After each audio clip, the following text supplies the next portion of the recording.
Yo, what's up, everybody? Welcome back to another episode of Only Football Today. Got my costume on, and you'll see Kyle here in a bit in his costume. We are talking about Week 9 predictions. We are going to go into our favorite matchups for Week 9, and we're also going to do some trade deadline talk. And of course, we always end it off with the Chives with Kyle. Let's get it.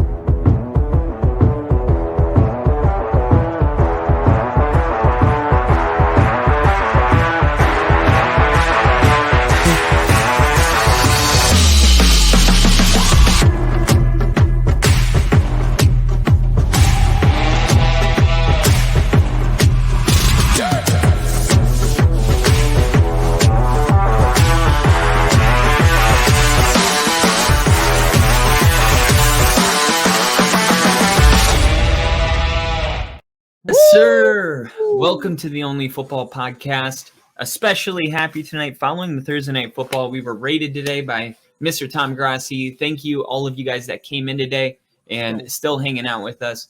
Every Thursday after Thursday Night Football, we get into our predictions. As Rick said, we got a lot of football games that are very, very important, including the one that we're going to start off with. The Chiefs coming off of a bad loss where Mahomes didn't even throw a touchdown pass against who was it? Who was that, Kyle? I don't know what team. Oh, it was the Broncos. It was the Broncos. I forgot for a second.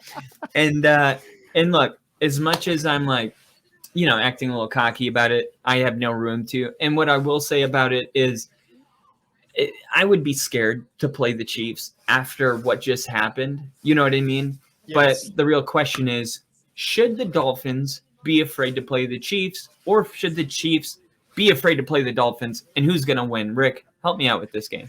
Oof, this is a good one, and it starts off the Sunday morning, early afternoon, whatever it is, time zone you're in. It starts that slate off perfectly. You've got two teams, the Dolphins, who are scoring a ton of points, but just got beat by Philadelphia last week because of that defense of Philly, right? Like, that was tough. And the Chiefs, who have a good, damn near great defense, and have Patrick Mahomes and Travis Kelce on the offensive end, getting shut down by your Broncos, Kyle. So this is going to be like one of those games where both of these teams are looking for like one of those, like, okay, we need to get right game. Oh, fuck. Who do we have in Week 9? Oh, we have the Chiefs. Oh, we have the Dolphins. God damn it. Yep. You know what I mean? Yep. I wouldn't be surprised if this game ended in a tie, and that's my prediction. No, I'm just kidding. I think I think what I'm going to do here, Miami. I love that. This is the Germany game. I don't know if I'm going to be up to watch this, if I'm being honest. It's going to be a little tough for me, but I think Andy Reid and the Chiefs are taking this one because it's Andy Reid and the Chiefs. It's Andy Reid and Patrick Mahomes and Travis Kelce. Yes, they fumbled literally the bag last week against your Broncos, Kyle.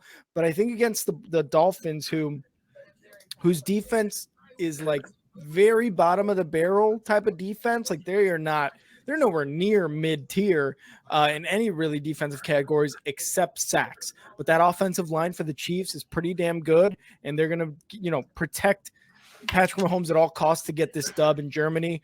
I'm taking the Chiefs to win this game, and it's going to be a close one, man. I think it's going to be a close one. I think the Dolphins are able to get 27 points off this defense of the Chiefs. And I think it's going to be like 30-27 Chiefs, though.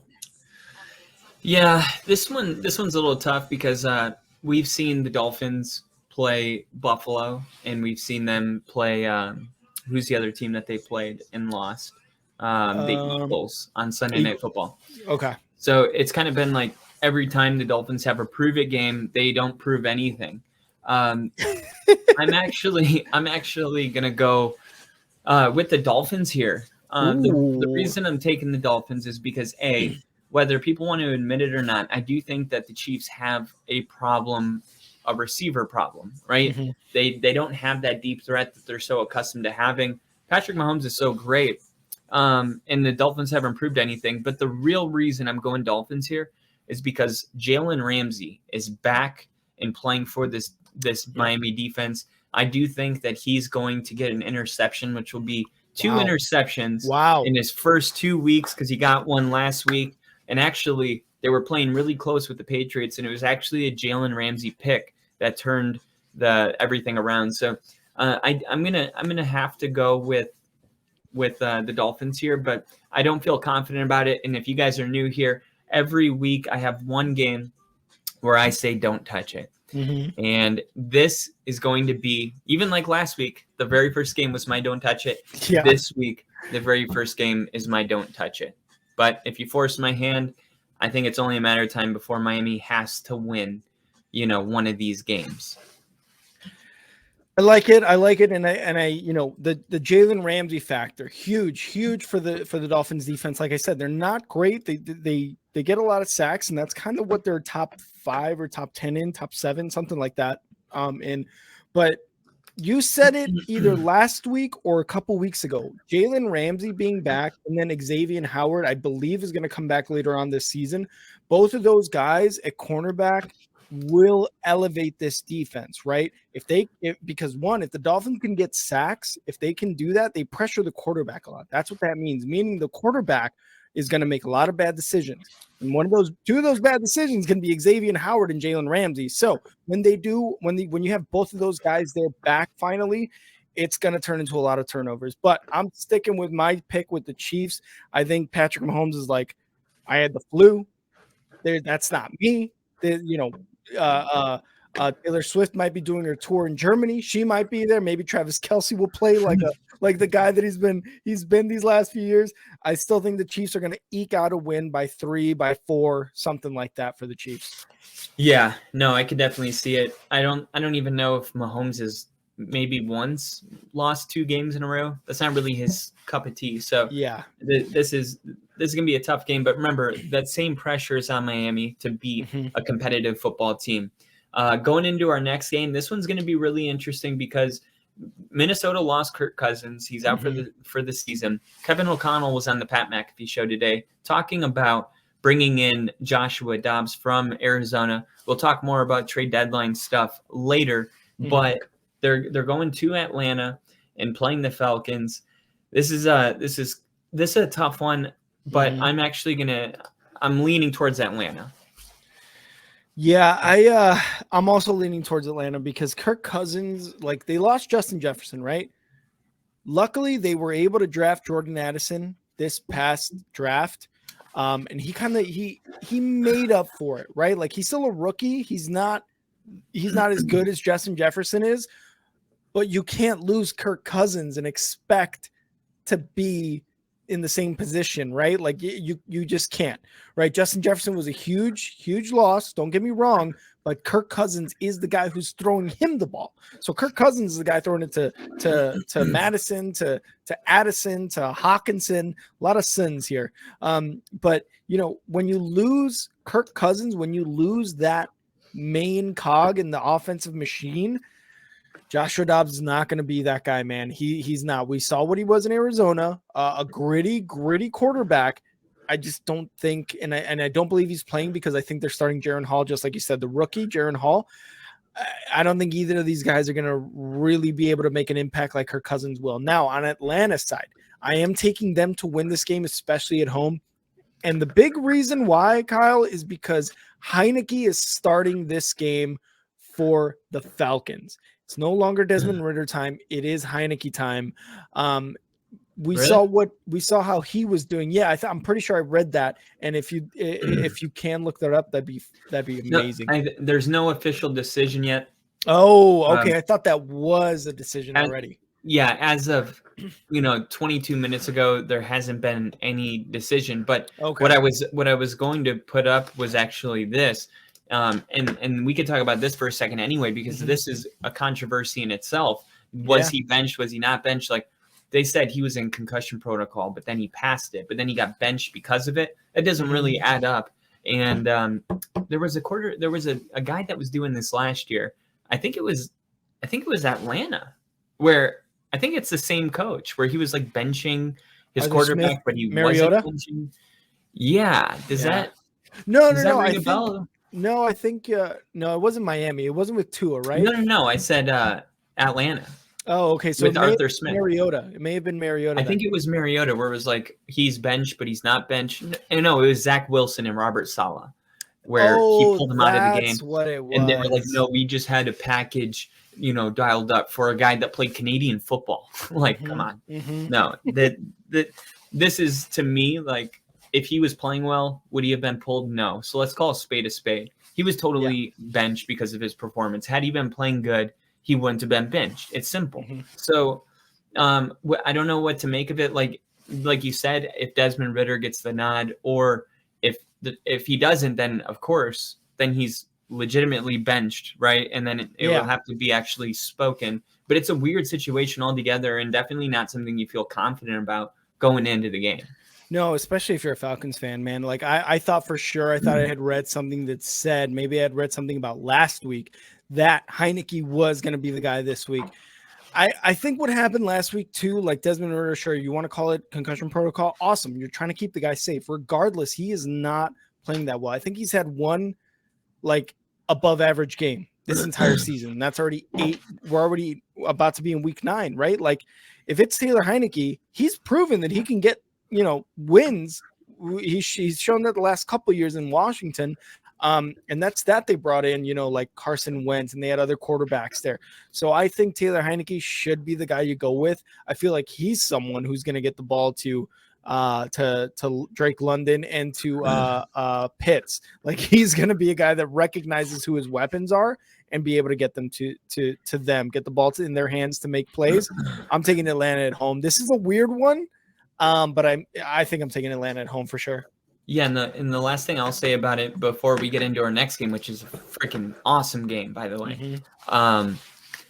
This is a recipe for disaster, and I'll tell you why. Because with everything going on with Minnesota right now, there is a chance that Ridder, should he play, would have been able to win. Right now, if they put in a backup, and you got this quarterback, coming in, Jaron Hall, a rookie.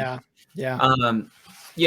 I will say at this point, we don't know anything about him, so I'm going to consider him a beatable quarterback. So, it just, to me, it just kind of adds up to a big mess should Atlanta roll with somebody else and they win the game, where it's like, oh, Riddler wouldn't have won the game, but, potentially he would have under the circumstances. So I think the whole thing is just kind of a mess. I'm just taking Atlanta because they're at home, to be honest.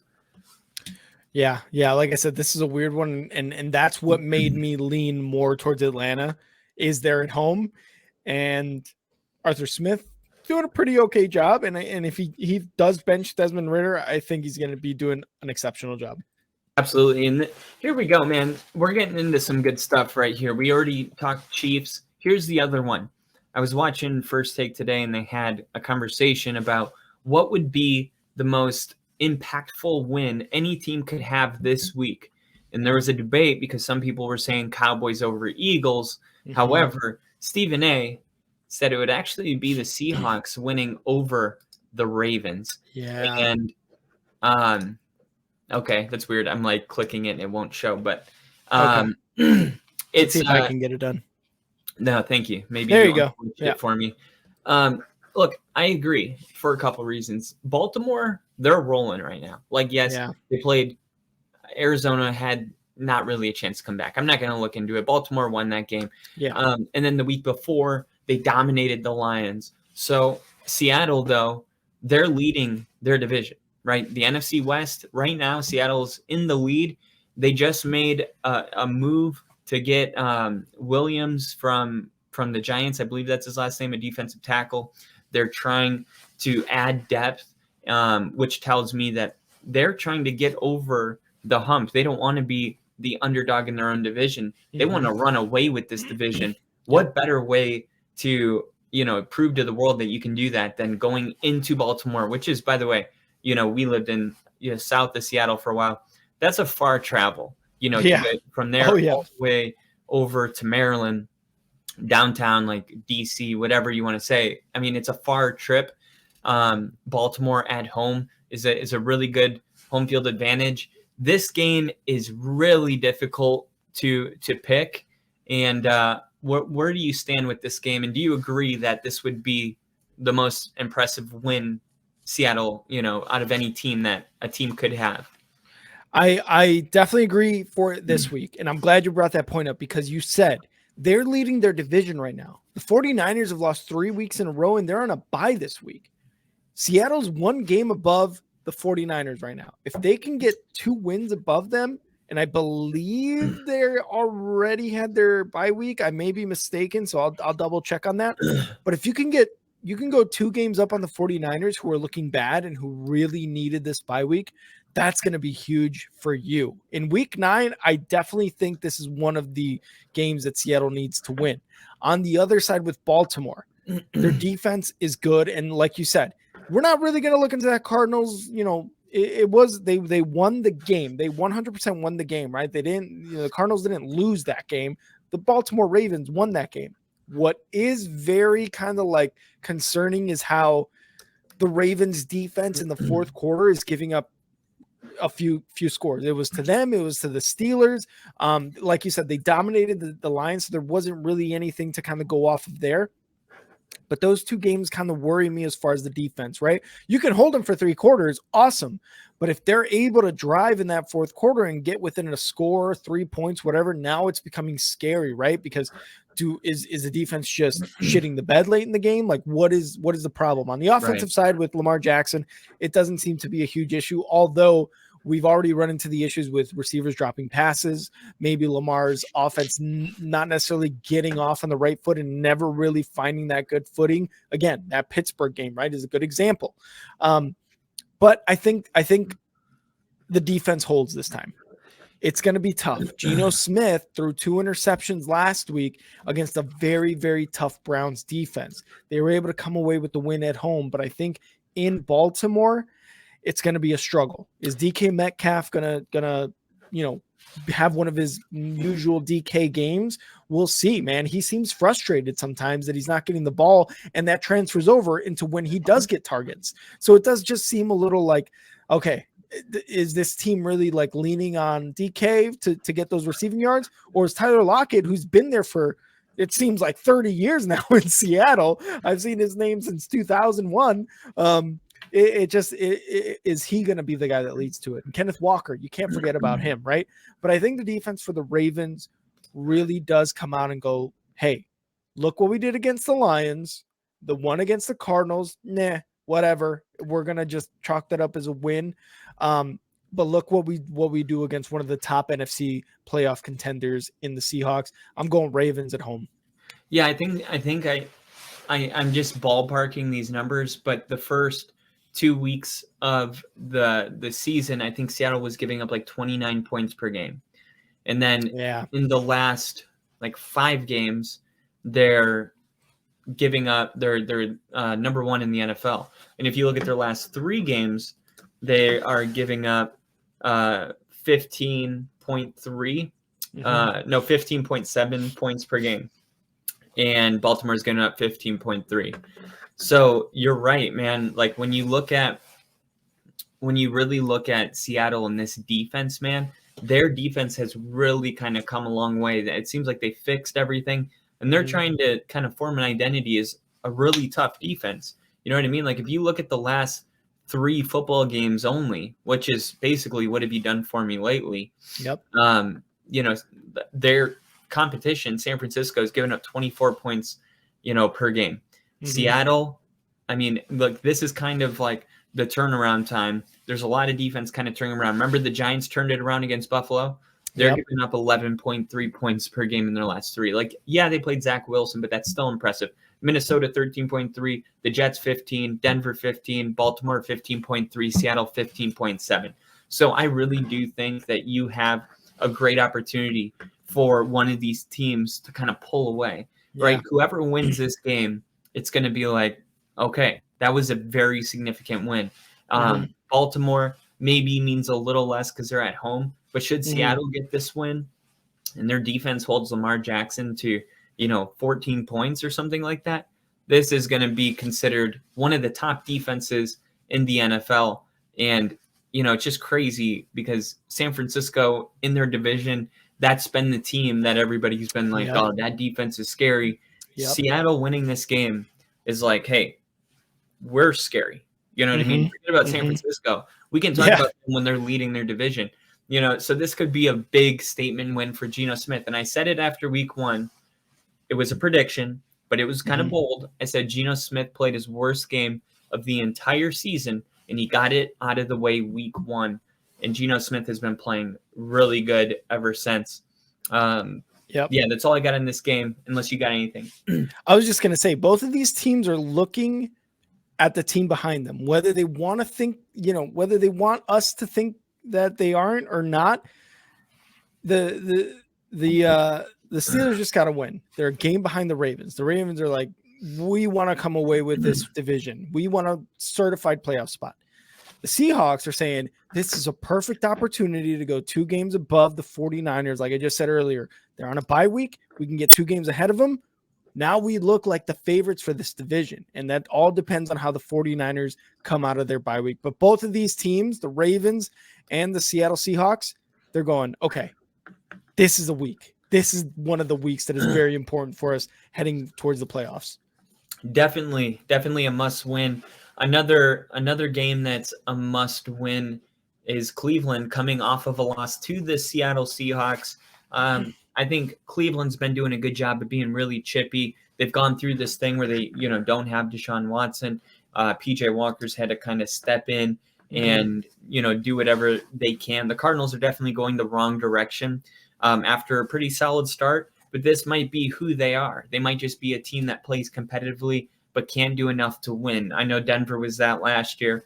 The Browns lost to the Seahawks last year, but they played much better on defense than they did the week before. So this is going to be a tough challenge for the Cardinals quarterback, who they're going with Clayton Tune. And the Browns are, in my opinion, the much better team, and they're at home. I think they win this game. Yeah, I don't really have any doubt in my mind that the Browns at home will win this game. The question just seems to be like, PJ Walker, will he play well, or is Deshaun Watson coming back? I don't know for sure if Deshaun Watson will be back this week. The Cardinals, again, just got rid of Joshua Dobbs, a guy who earlier this year you couldn't even get a jersey from on the team store. So it kind of sucks for him. They finally got him his jersey, whatever. He played tough, man, and he's on the Vikings now. He's going to try to learn that playbook and hopefully start one of these weeks coming up after this next coming week. The Browns with PJ Walker, it looks rough, but that defense, man, they are the top defense in the NFL. They're all like all the stats, they're up there, man. They're top 3 easily. I don't think they'll have any issue against anything the offense for the Cardinals throws against them, but they are a weird team. They only let up 24 points against the Seahawks, who have a much better offense than, say, the Colts, who put up 5 the week before or something like that. Like, what is this defense doing? Like, was the Colts game like, oh, we can beat them, and then during the game they're like, oh shit, what's going on, right? And then they come into Seattle and they're like, okay, we really got to play good defense. Like, is it up and down? But they seem to be very, very good defensively in all the stats.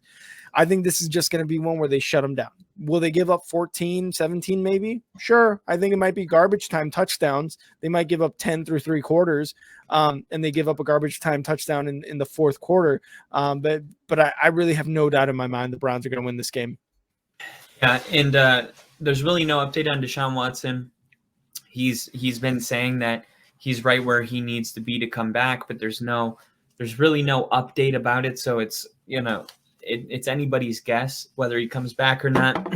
I do think if Deshaun Watson is, on the fringe of being prepared to come back against the Cardinals, they may just, hey, we can go one more week without you and take care of the Cardinals. Like, should this game have been Miami or Philly or something, it's like, we might, take our chances in an important game. But, I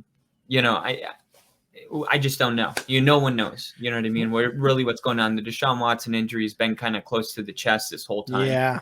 What do you say to those comments, though, about Deshaun Watson, about him not wanting to play football? Like, he likes to be a football player, but he doesn't like to play football. Like, that's not his passion. What do you say about those comments? I think it's dumb. I mean, we've already seen people come into the league. Let's use the same team, Johnny Manziel. That's a guy that came into the league that truly wasn't passionate about football. He enjoyed playing it, but he enjoyed like other things more than playing football. When you look at that as your example, Deshaun Watson would have, if that was how he felt about football, are you kidding me? The amount of shit that he had to go through, which, by the way, Yeah. he should have gone through it. I don't know. I'm not going to get into that right now, but I'm not saying like, oh, he worked his ass off to get back, because it's potentially his fault that he was in this situation. But I will say, if he didn't want to play football, there was a really great opportunity to walk away from the sport when the entire world was making documentaries about him. When he probably didn't even want to go in public for a little bit, and yet he chose to want to play football. And you could say, oh, it's for the money. I'm not buying it. Like, I really think he does want to play football. And I think a lot of times when quarterbacks get injured and it's not a torn Achilles or it's not an MCL, we tend to be like, oh, what's the big deal? But when you look at even Joe Burrow, like, he was injured and he played through it, and the Bengals lost, I think they were 1-3. So, it's not always your best option if you truly care about the team to put a quarterback out there that's not 100%, especially if the quarterback that is going out there has a winning record for this team, and you have an elite defense and you're playing against an Arizona team. I do think when the time's right, Deshaun Watson will come out, and time will prove that they made the right choice by waiting for him to get healthy. We've seen Baker Mayfield play through injury. We've seen, when you pay someone $240 guaranteed, you look at your quarterback as a long-term investment, right? As a fan, you care about Sunday. As an owner, you care about the next 6 years. So I do think all that's kind of at play here. And I think when Watson's able to come back, he'll be the first one that wants to come back. For sure. Yeah, I agree with that for the most part too. And real quick, I do want to go back, and I apologize for going back. That Seahawks-Ravens game, that's my game of the week. And it's a morning game. Second time the Ravens make Rick's game of the week. So make sure to keep an eye out for that. But yeah, I agree with most of the things you're saying with Deshaun Watson. Why would he fight to come back to football, right? And we as fans look at like, oh yeah, I don't want to play because of injury, blah, blah, blah. And we tend to just be like, this guy doesn't like football. So I think we just need to give it a little bit of time and see what the rest of his career looks like. Because then at that point in 10 years, we could look back at this moment and be like, okay, maybe he really didn't like football. Maybe he didn't want to play, or we were so wrong. Look at him. He's already got a Super Bowl. He's already got a plaque and a statue built in Cleveland. Like, we'll probably be around there, or he was just a mediocre quarterback. Definitely. Hindsight 2020. But just, I'm betting on it that he does want to play. Our next game is a quarterback that I don't think the Packers want to play. Jordan Love is going to be taking snaps. And I think regardless, you have to let Jordan Love play out this season. For one reason, if he is really bad, then he's going to set you up to get your next quarterback in a quarterback-heavy draft. Number two, those reps are really valuable, so he may turn a corner around week 12, and it's like, oh, good thing that we continue to ride with him. Look, you have to give any quarterback a full year. You know what I mean? No matter what it looks like, you just have to, unless it's Malik Willis, right? But we already saw Jordan Love throw 6 touchdown passes in his first 2 weeks. We've seen glimpses of him, and potentially if he played for Mike Tomlin and the Steelers, he would be more like Kenny Pickett or something like that. But there's just not as much talent on the Packers team, and we don't really know if LaFleur is really that great of a coach. Meanwhile, the Rams have Sean McVay. They have Matthew Stafford. The Rams have been a little bit better than they were last year. I think when the season started, we were a little more what's the word? Brash, bullish on the Rams. That's kind of settled down a little bit. The Rams stock has definitely taken a dip, but as much as I think the Rams should win this game is in Lambeau, and I haven't picked Green Bay in about 3 weeks, and I'm going to pick Green Bay to win this home game. the weather's starting to play a factor as we get in, and Green Bay's due for one. I agree. Green Bay's due for one, but I don't think it's this week. I got the Rams winning in Lambeau. And look, with the offense on the Green Bay side, Aaron Rodgers for Green Bay was a legend. He's a Hall of Famer. He's going to go in as a Green Bay Hall of Famer. Like, that's just, I think, the way it's going to go. Jordan Love came into this season, and you're like, okay, year 3. You got it. You've studied 2 years under Aaron Rodgers. That's always the thing. Like, you studied under this Hall of Fame guy. Like, you've got the offense, and it's not looking great. Like, it's not. Those first couple of weeks, they beat the Bears. They got a couple other wins. Like but then I feel like that game-changing or that season-changing game came against the Raiders when he got that interception in the end zone. Maybe it is. That's kind of my take on it. And I praise Jordan Love for like taking that shot in the end zone. It's just that now the offense, it's looking rough. And a big thing with a big reason for that, I believe, is because they're not running the ball with Aaron Jones and AJ Dillon enough. And even if they are, like, they're not getting any sort of traction with the running game. I mean, Aaron Jones and AJ Dillon got a combined 13 carries last week against the Vikings. A combined 40 yards last week.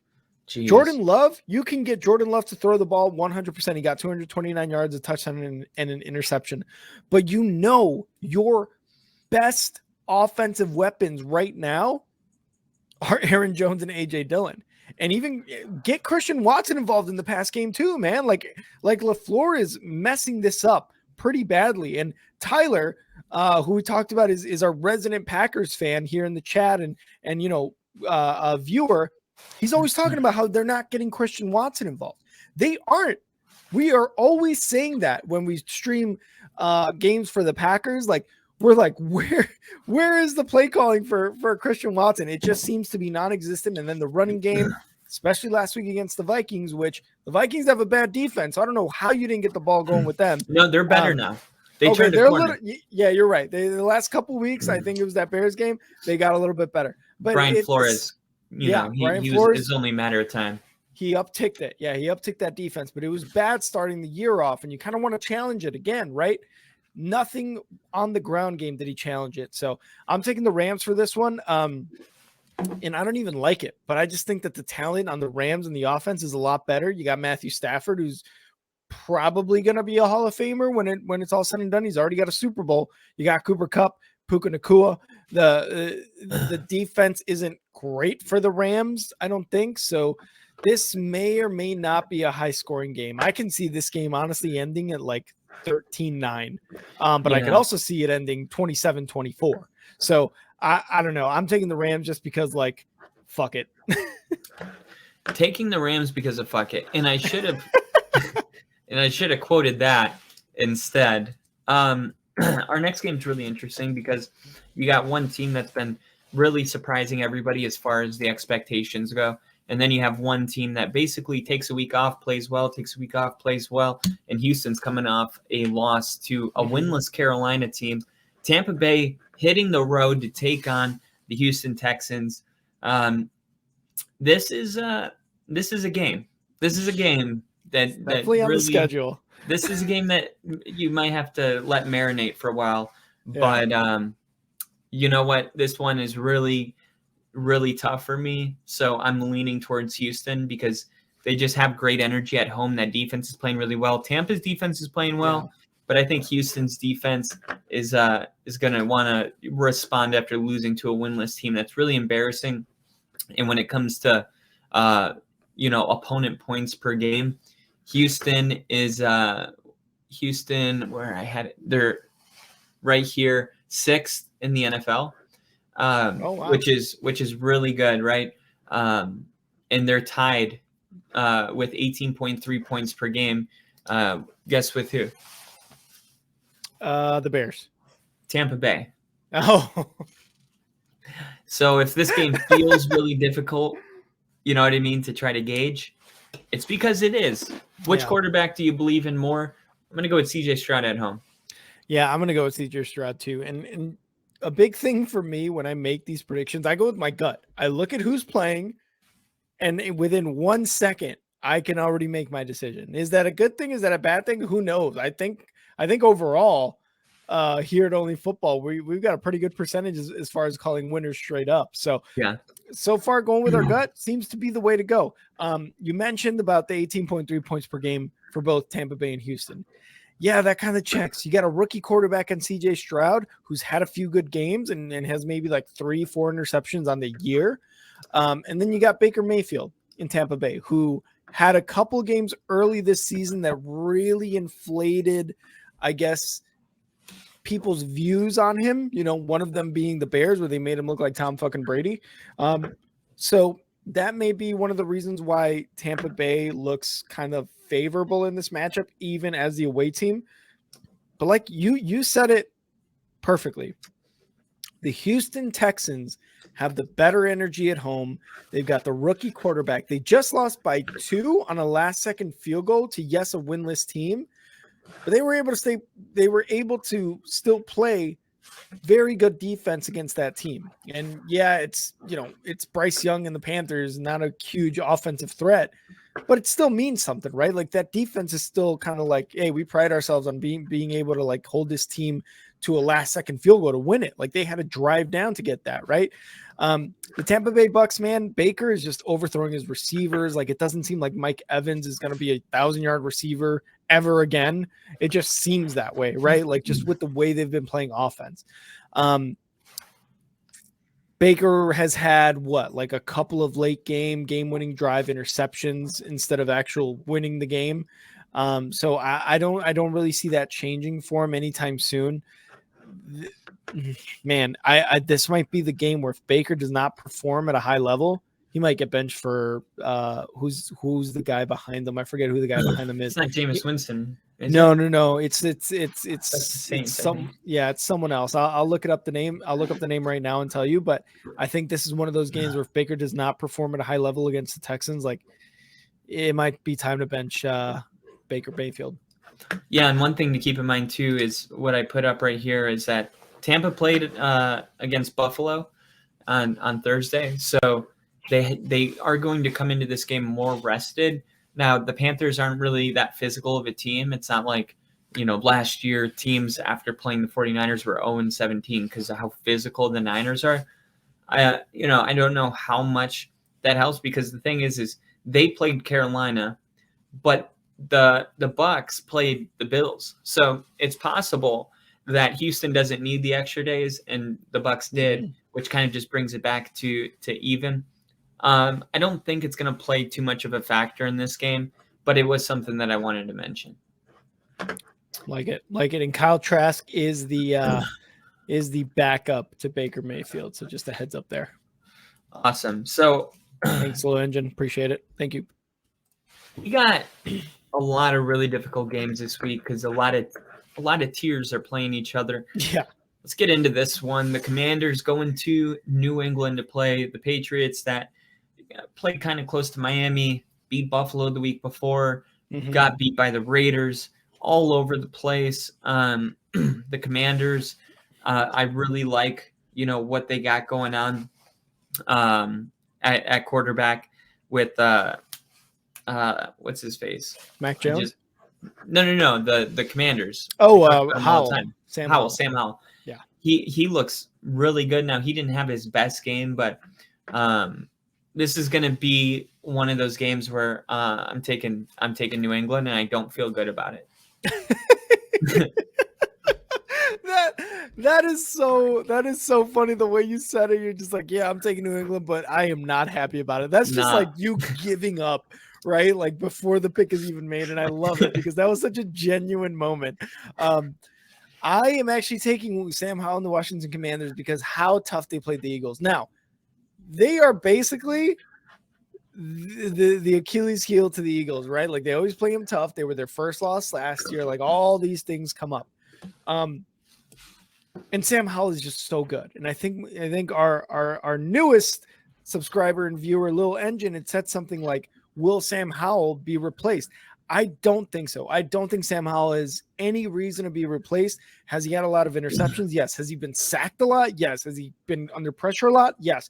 those things have really been a factor in him making bad decisions that lead to interceptions, that lead to incompletions, that lead to 3 and outs, things like that. But this guy's throwing for almost 400 yards. It seems like every game he's throwing for touchdowns. And yes, he's probably matching the amount with interceptions, but this guy 12th. just seems, what's that?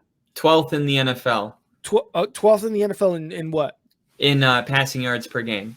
See, so like the teams ahead, Philly, Chargers, Detroit, Buffalo, Kansas City, Miami, you're not going to bench those guys. So no, why talk about it?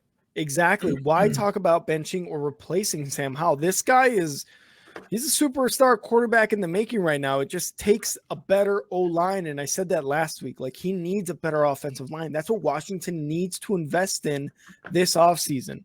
The Patriots, they've been getting away with some wins lately, man. And it's kind of like what you said for the Packers. Like they're due for one. I think the Patriots were due for one when they beat who did they just beat? Buffalo? They just beat Buffalo not too long ago, right? Like I think they were just due for one. It sometimes it goes that way. And when you have Josh Allen, maybe throwing a couple interceptions and being a little sloppy with the ball, that helps.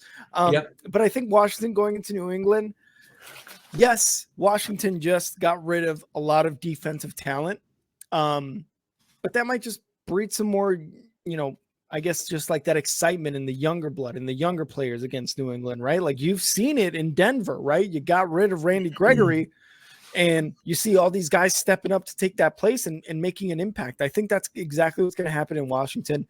And I think they beat Bill Belichick and Mac Jones at home. I think Mac Jones just lost Kendrick Bourne, his number 1 wide receiver, some guy that I was talking about last week that I was like, they seem to be having a good connection, got injured that same week, not coming back this week. So I think it's going to be a little tougher test for the Patriots. I'm going Washington for the win.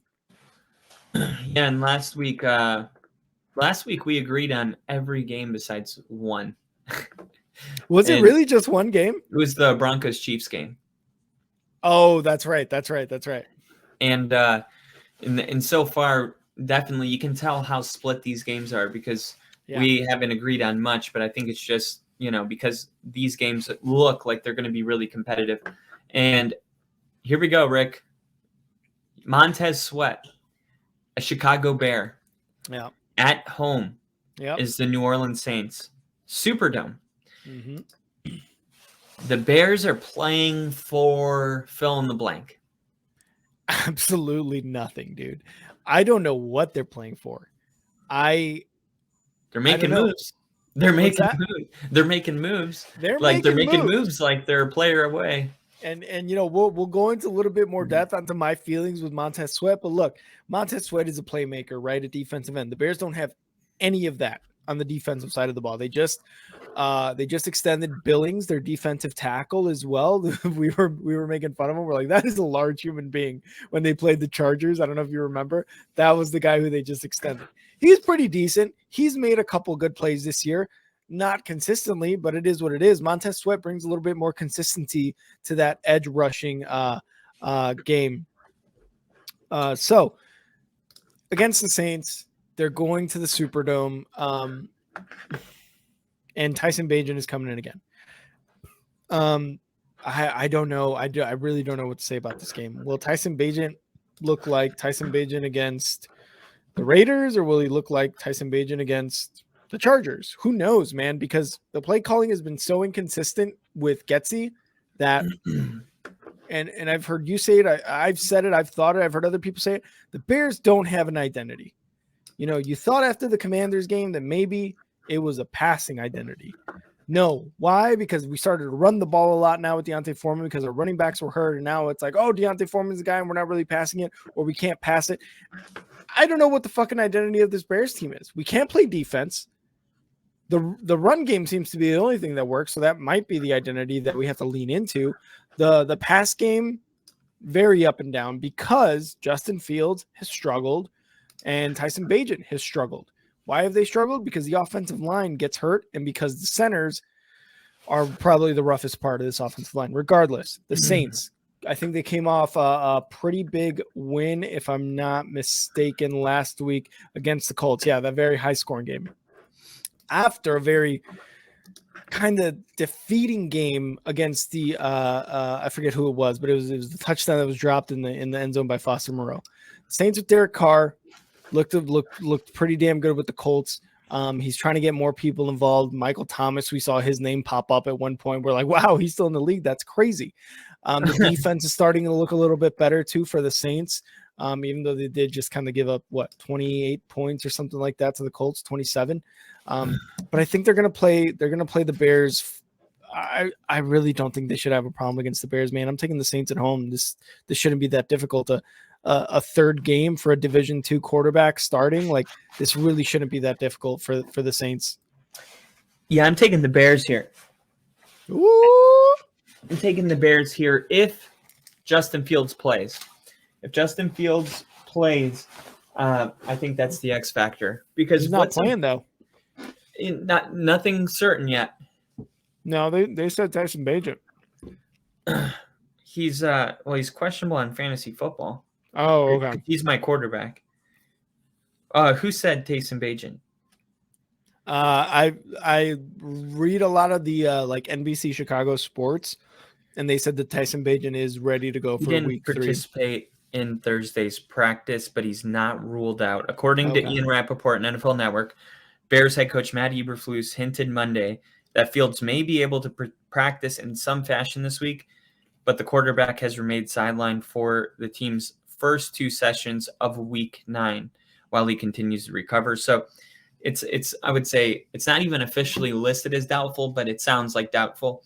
Now, should that happen, like I'm going with the Saints, but if Justin Fields is able to go, I'm going to go with Fields here because this guy's, whether people realize it, he's playing for his job. You know, if the Bears end up with, the number 1 overall pick and Justin Fields is showing that he's not very durable, not reliable, whatever the case is, he's in his 3rd season, right? Or 2nd season or third.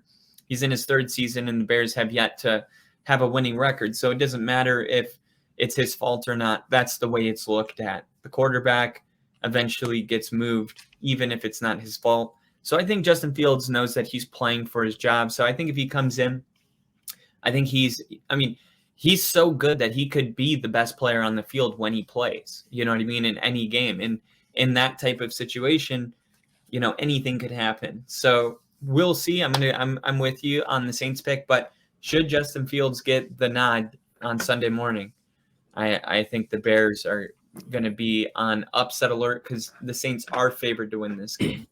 Yeah, and the Saints really want to pull away in this division too, so that's going to be a huge driving factor for them. I love that. I love the positivity you're putting into the Bears. I do. I really appreciate that because I do the same thing for the Broncos, and we're boys, so we have to do that for we got to keep our spirits high. Except when it came to week 4 and then the Bears played the Broncos. Anyway, I love the energy. This is going to be some energy Ginger likes. That's true. Yeah. Right here. Yep. Indianapolis going to North Carolina. North Carolina. Indianapolis going to Carolina to take on the Panthers, who are coming off a win. They're feeling good. They didn't have a win all season, and then they popped C.J. Stroud and the Texans right in the mouth. Got the win, last second field goal. Don't overthink it, Colts. Yeah. This is like, God, what game were we like this last week? Where we were just like, this was probably the Titans. I think Titans and who was it? Titans and Steelers? Titans and Falcons. That's who it was. Oh, last week, last week where I was just like, yeah, sure, the Titans, I guess. It's the Colts, I think. Gardner Minshew again, like, can he do what he did against the Browns again? Or like I don't know. He might be able to do it 2 weeks in a row. Who knows? But I trust him more than I trust Bryce Young in a team that had to win by 2 points on a last-second field goal last week against the number 2 overall pick and C.J. Stroud and the Texans. Lil Engine, love it too, man. Love that too, and I'm glad you're here because this is what we're about here on Only Football. Just the brotherhood, love it, the family. But yeah, I'm taking the Colts here too, man. They've had some inspiring games, and the Carolina Panthers just going to have maybe 2 wins this season, and this is not their second win. So Colts all the way. No chance. No chance. All right. Well, then I'll just ignore the I'll just ignore the question that I was just about to put up on the screen. Will Panthers win over against the Colts defense that has major issues in the past 2 weeks? Okay, you know what? I'm with you.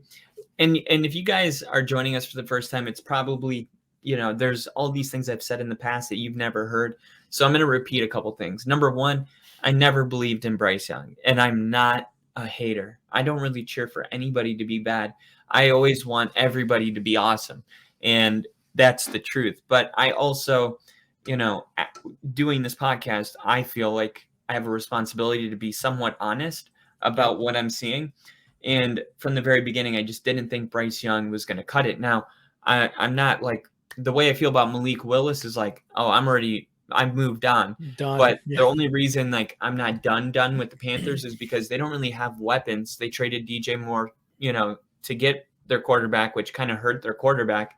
Yeah. And then the Colts, man, Jonathan Taylor really got going last week. He had a really good game, and they stopped giving him the ball at halftime for some reason.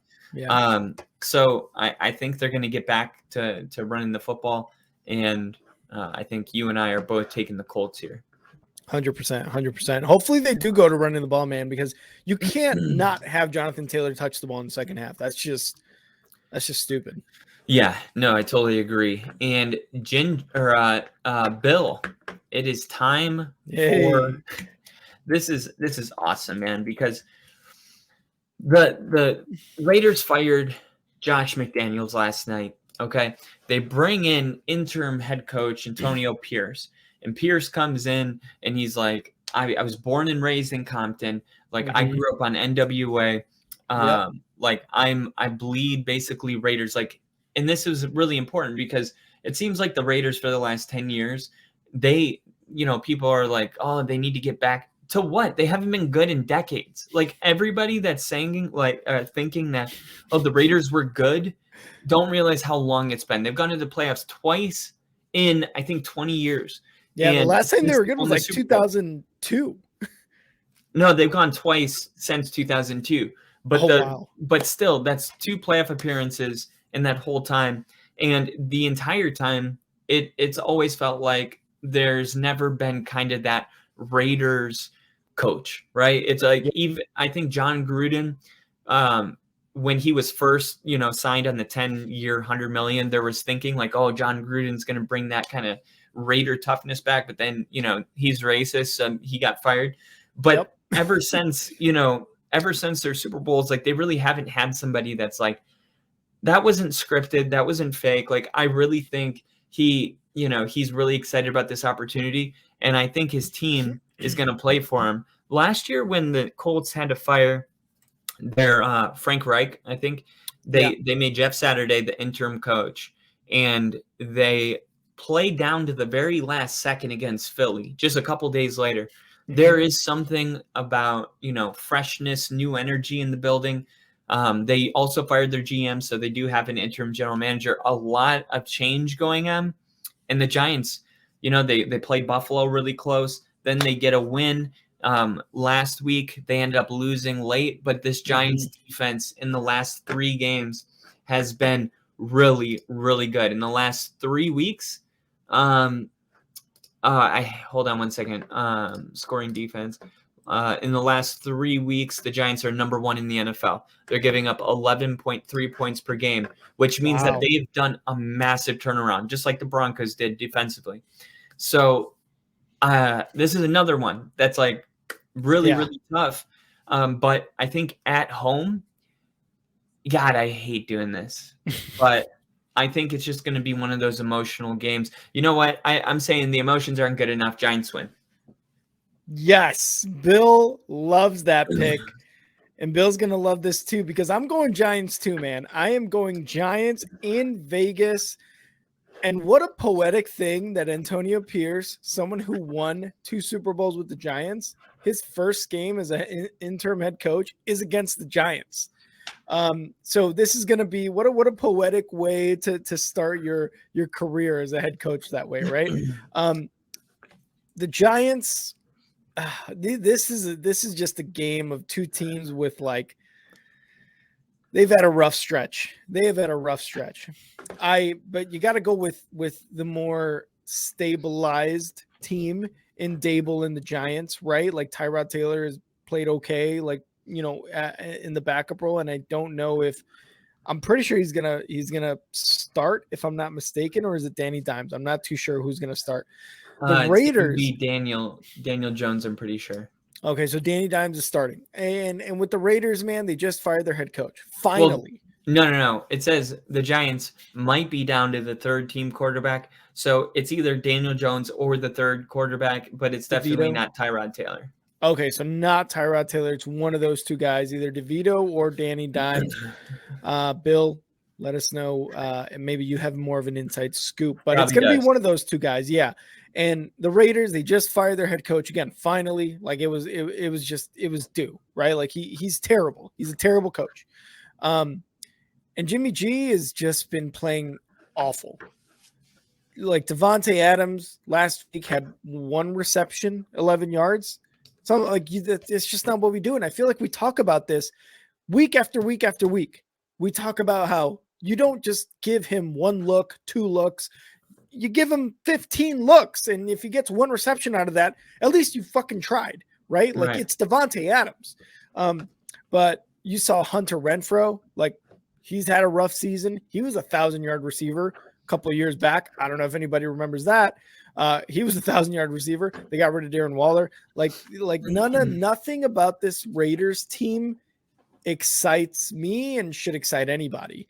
At least the Giants, they've had some like games where you're like, okay, this offense is looking good. And Dable looks like he gives a shit. He's throwing his headset on the ground after losses. He's made some bad decisions as a coach, as a head coach.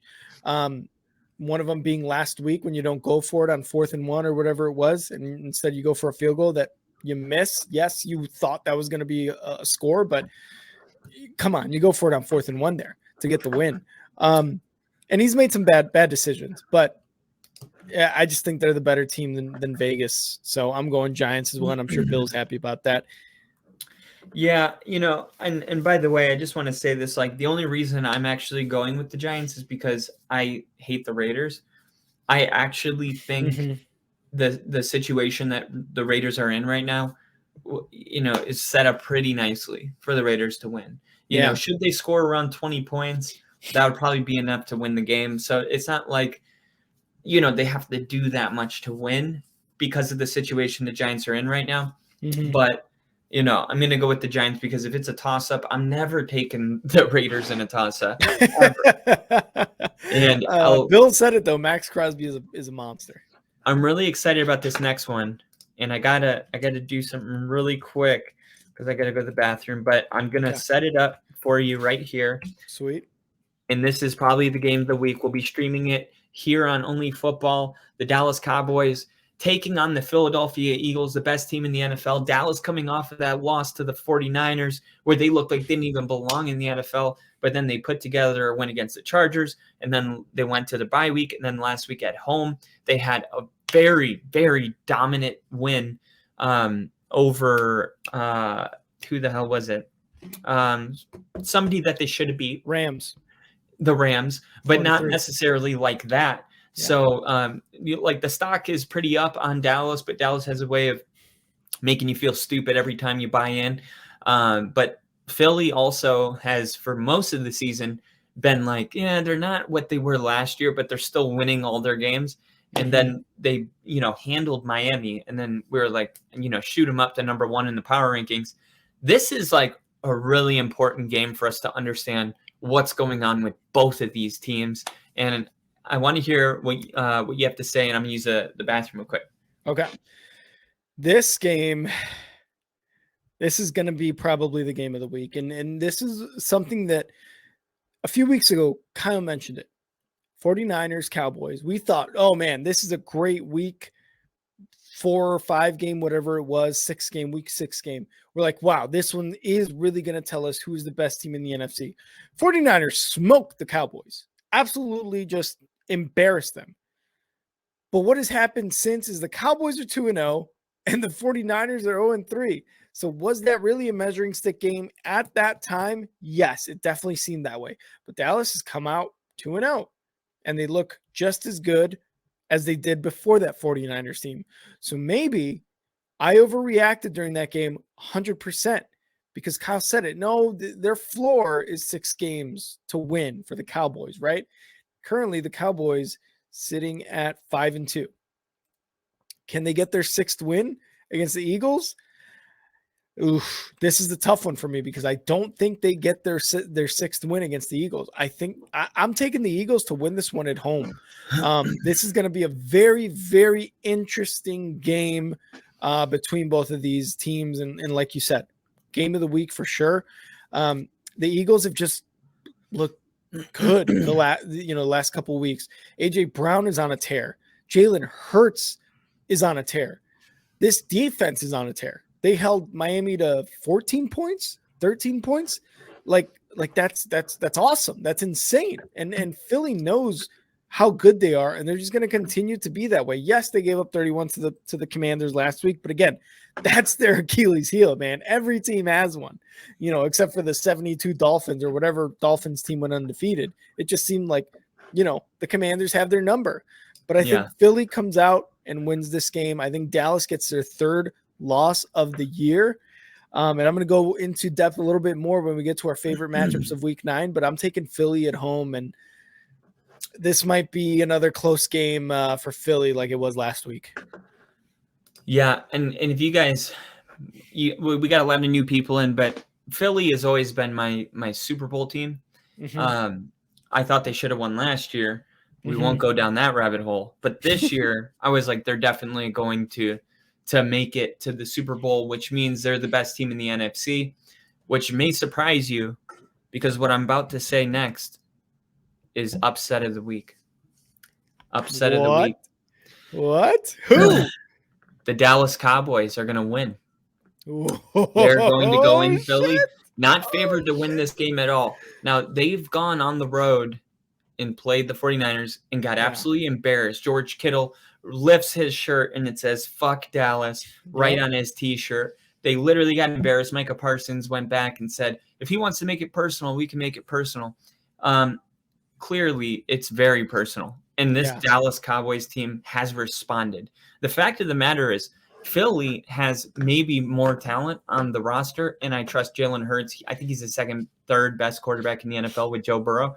Yeah. But the thing is it's just one football game. I'm not predicting who's going to win the NFC. I'm not.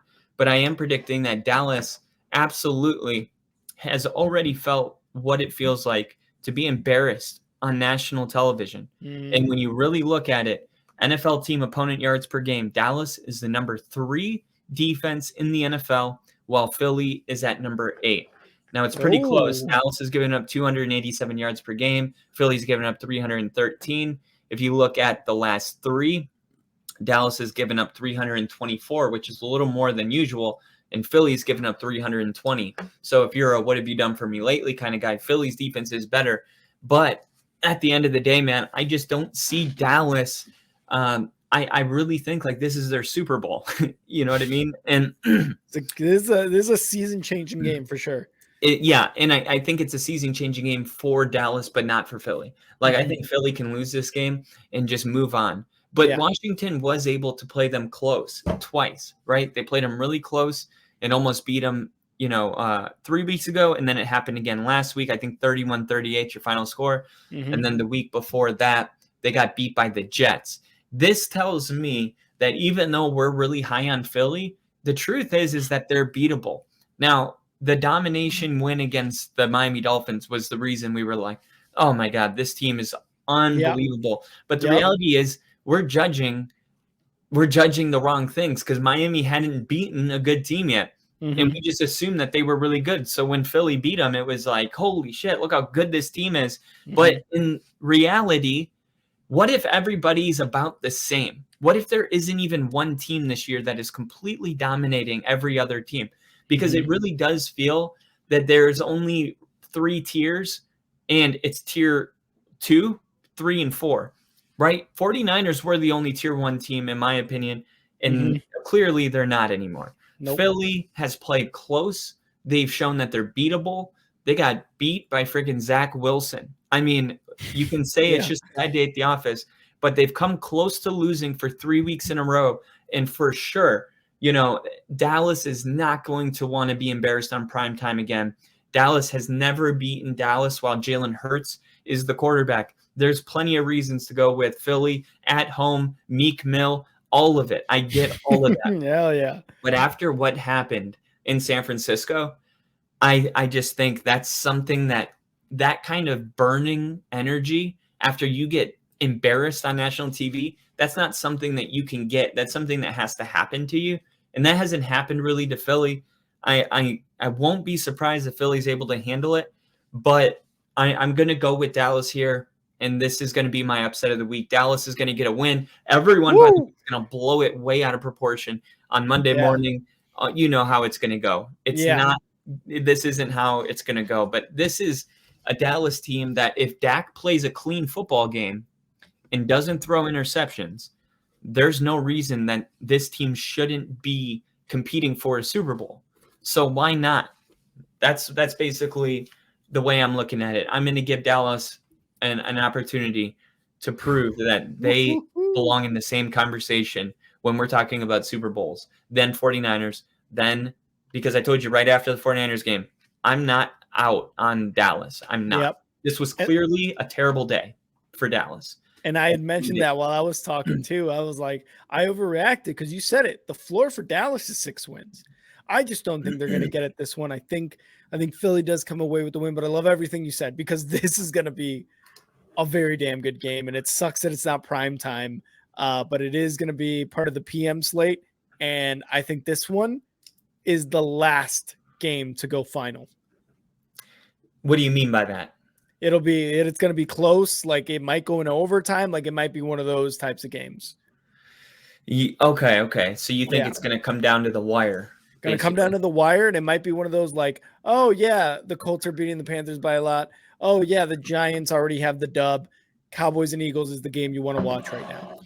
Yeah, and I definitely hope so because we were totally disappointed with the way things went against the 49ers. That was supposed to be, you know, our divisional playoff game early. You know what I mean? And it was like, oh my God, can we turn this off? Turn it off. This is so bad. But yeah, to think that would happen again, that just doesn't seem realistic to me. No. You know, in general, like I just don't see a scenario where Dallas gets embarrassed again. They could lose for sure. Yeah, absolutely. Man, if they get embarrassed, then yeah, I'm gonna have some reevaluating to do. For sure.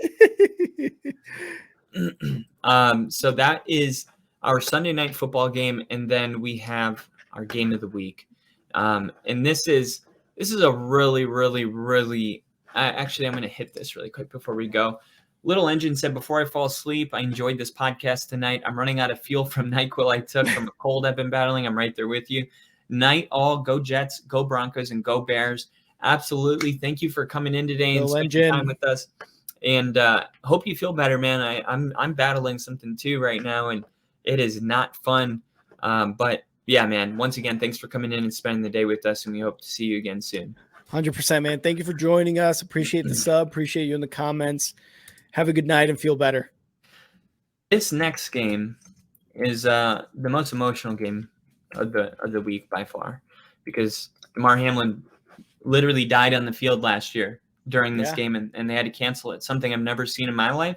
Nope. Something I hope I never see again.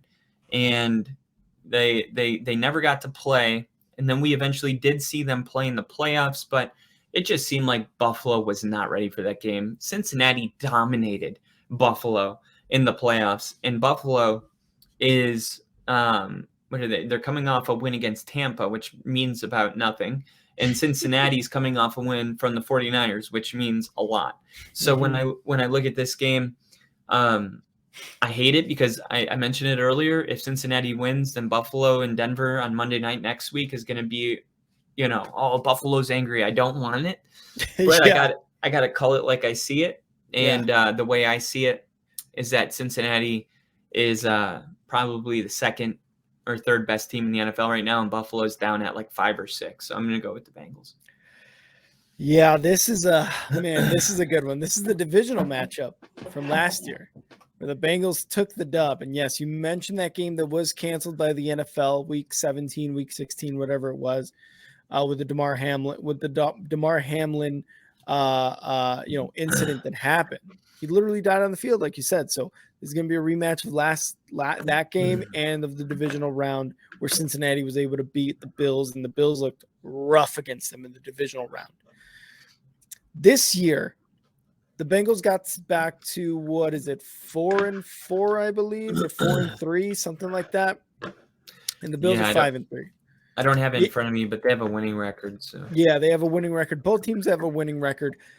The up and down team has definitely been the Bills. The slow start team has definitely been the Bengals. And this is the one thing, because early in the year we're like, oh man, the Bengals playing with zero pressure are playing as good as they should every year, year in, year out, even the years when we're talking about Super Bowls. But the last 3-4 weeks, it's just been like, who the hell are the Bills actually? Are they this team that makes a lot of mistakes, or are they this team that scores a lot of points? And Stephon Diggs has 100+ yards. Josh Allen has a rushing touchdown and passing touchdowns and all this and that. I don't know. The defense seems to be puzzled sometimes too. Yes, like you said, it's the win against Tampa doesn't mean much for the Bills, but for the Bengals, their win to get to 4-3 meant a lot. Joe Burrow came back from an injury in the middle of games. Didn't really take rest. In the middle of games, he's recovering from this injury, and he's got them at 4-3 now. But I'm taking the Bills in this game. I think the Bills have been the better team overall than the Bengals. This is a tough one for me because this is also going to be a good game. Like you said, there's a lot of good games this week and a lot of like games that we're like, yeah, we don't care. But I am taking the Bills in this one. I think Josh Allen is a little bit better than Joe Burrow this game. And I think the defense for the Bills steps up in a huge way. I don't see the Bengals defense really as a factor, but I may be wrong. But I think the Bills defense is going to be a little bit better. Yeah, in NFL team opponent yards per game, Tampa Bay's been the worst team in the NFL the last 3 weeks. San Francisco's the second worst team, which is crazy. Talk about a fall, man. Yeah. And then Cincinnati's there at number 3. So you're right. Their defense hasn't been great by any means. But I think this is just one of those games where the Bengals have been slowly building off of each win, right? Yeah. It's like it doesn't look great when they won, I think, against the Raiders. So it was like a team like the Raiders. I think it was the Rams, actually. Yeah. And then eventually it added up to them kind of controlling the 49er game, which, you could say the 49ers are having their problems, but Buffalo did play Tampa close. And that's what I mean by this year is like those teams that are supposed to be like dominating, it's just not going that way this year. And the Bengals are at home. And this is a huge game. Right. And I think the home crowd is gonna be into it. Like I can definitely see a scenario where Buffalo wins. They're a really good team.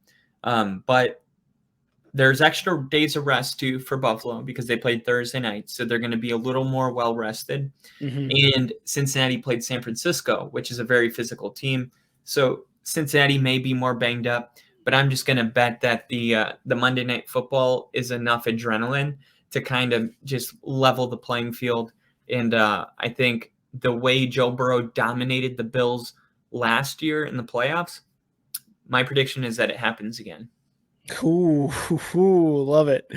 I don't want to discount the Bengals because they've played good teams. They've got to win against the Seahawks. Like that's a good win, right? Like that is a playoff team right there with the Seahawks. So I don't want to discount it by saying, negative things about the defense because they did get that win against the Seahawks. But I just, for me, the Bills are going to be better this week, and they know they've got a tough week ahead of them. So I think they get the dub. For sure. And I was doing this, like, hold on. So I have like a nice elaborate take right there. Yeah. Now,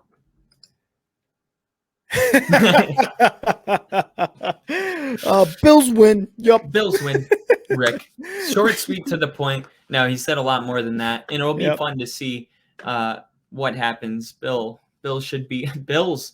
Bill said Bills should be 4-4, if not for Dabble brain fart. We had them beat Dable. I'm going with Burrow on this one. Yeah, because the Bills have shown that it's just a weird year. All the teams that are supposed to be dominating kind of taking a step down. And I've said it a million times. What's his face? Josh Allen is Brett Favre. He's Brett Favre. And how many times did Brett Favre go 4-4? Like, it happened plenty of times. So exactly. This is I think this is going to be a great game, though. Sunday night and Monday night. How spoiled are we? 2 playoff games, probably. Yeah. In 2 nights in a row. Even the Seattle Ravens game, should they have been in the same divisions, definitely like a divisional round playoff game. And then the Chiefs and Dolphins, I could see them matching up in the playoffs. A ton of playoff football here in week 9. So I'm super excited about all of it. Those are our predictions. And if you guys agree with them. Whoa. Monday Night Football? Oh, Monday night. That's right. Sorry. I thought respect. Oh, yeah, you're right. For some reason I thought the Dallas Philly game was Sunday night in Buffalo. Cincinnati was Sunday night. And it should be, right? Like, that should be the games, but we still got a Monday Night Football game, and it's really just an okay game, I guess you would say, Kyle. I mean, it's gonna be. I know I love this game, to be completely honest. Okay. I do. I love this game because the Jets feeling pretty good, right? Beat Philly, and then they win they won 3 in a row because they beat the Giants, Denver, and Philly, and then they go into the bye week. Meanwhile, the Chargers seem like the better team, but yet the Chargers continue to kind of charger.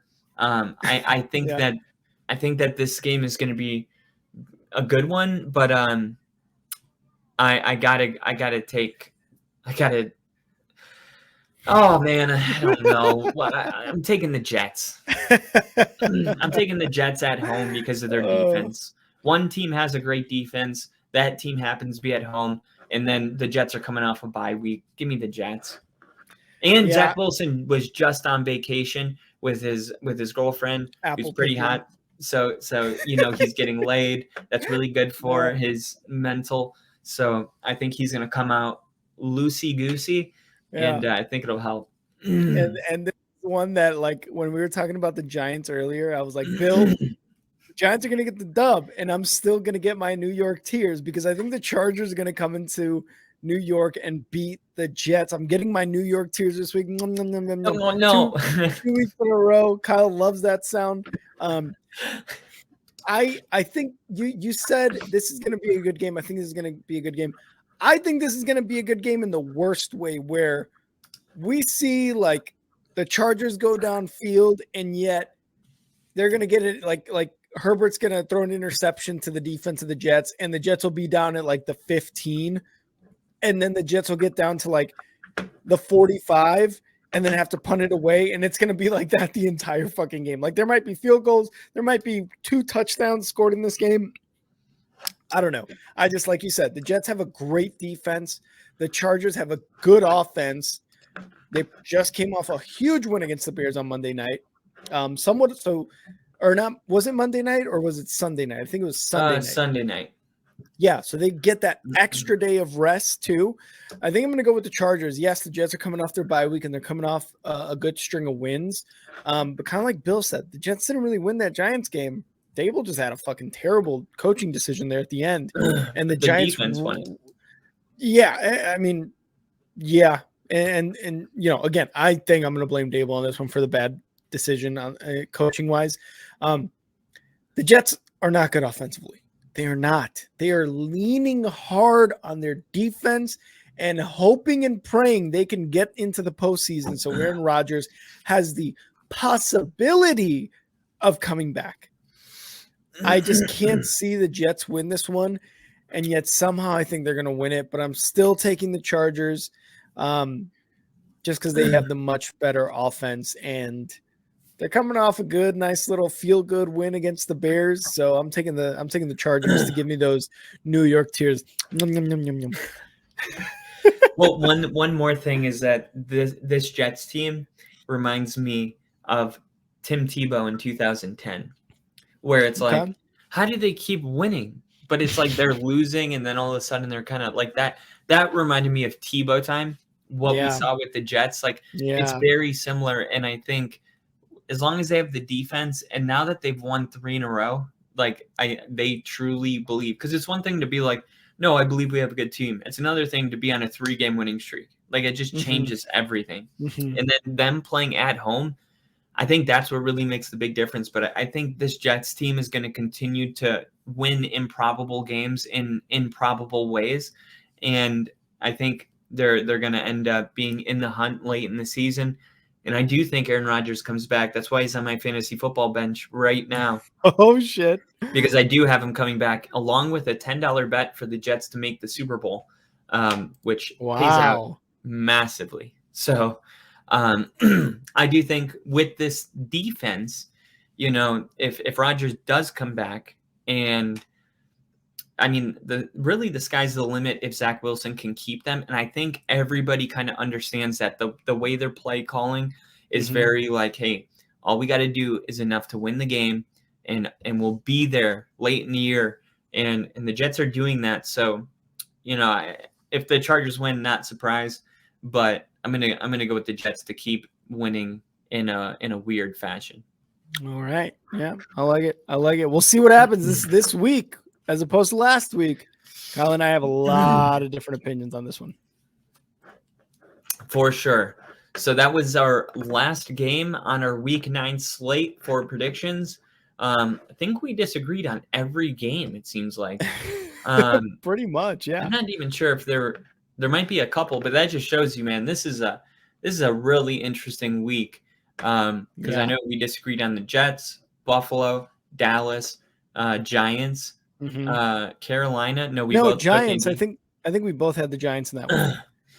Yeah, but I really think, in my head, the Raiders are going to win. But I took the Giants. And then we agreed on Indy. And then I took the Bears. You took the Saints.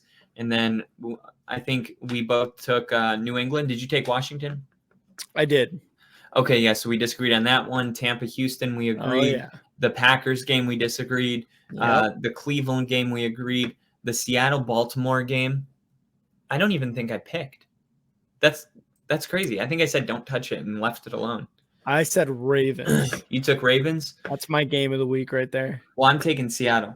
And then the Vikings game, we both took Atlanta, and then I took the Dolphins, you took the Chiefs. So a lot of disagreeing going on in Week 9. We'll see. I'm sure we'll both be right and we'll both be wrong. That's one way to go about it. So those were our predictions. Let's move into, Kyle, our Week 9 favorite matchups. I'll go first. My first favorite matchup of this week, and I've got 2 quarterback-driven ones. First one is Josh Allen versus Joe Burrow. Obviously, we talked about it, right? Last year, they couldn't play that Week 16 game. Then they went into the divisional round. Joe Burrow obviously played the much better game than Josh Allen. Joe Burrow had 2 touchdowns. Josh Allen had 0 touchdowns with an interception. That was a trip to the AFC Championship game, a year in which we thought the Bills were going to go to the Super Bowl and Josh Allen was going to get Super Bowl MVP. Clearly, we were wrong. This year, it seems like just a huge game for both of these teams. Obviously, the Bengals are playing a little bit better as of late.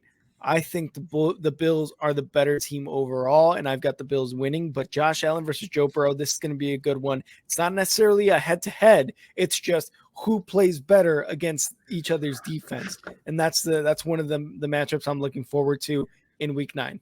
It's like the next generation's like Drew Brees, Peyton Manning, Yeah. or Tom Brady.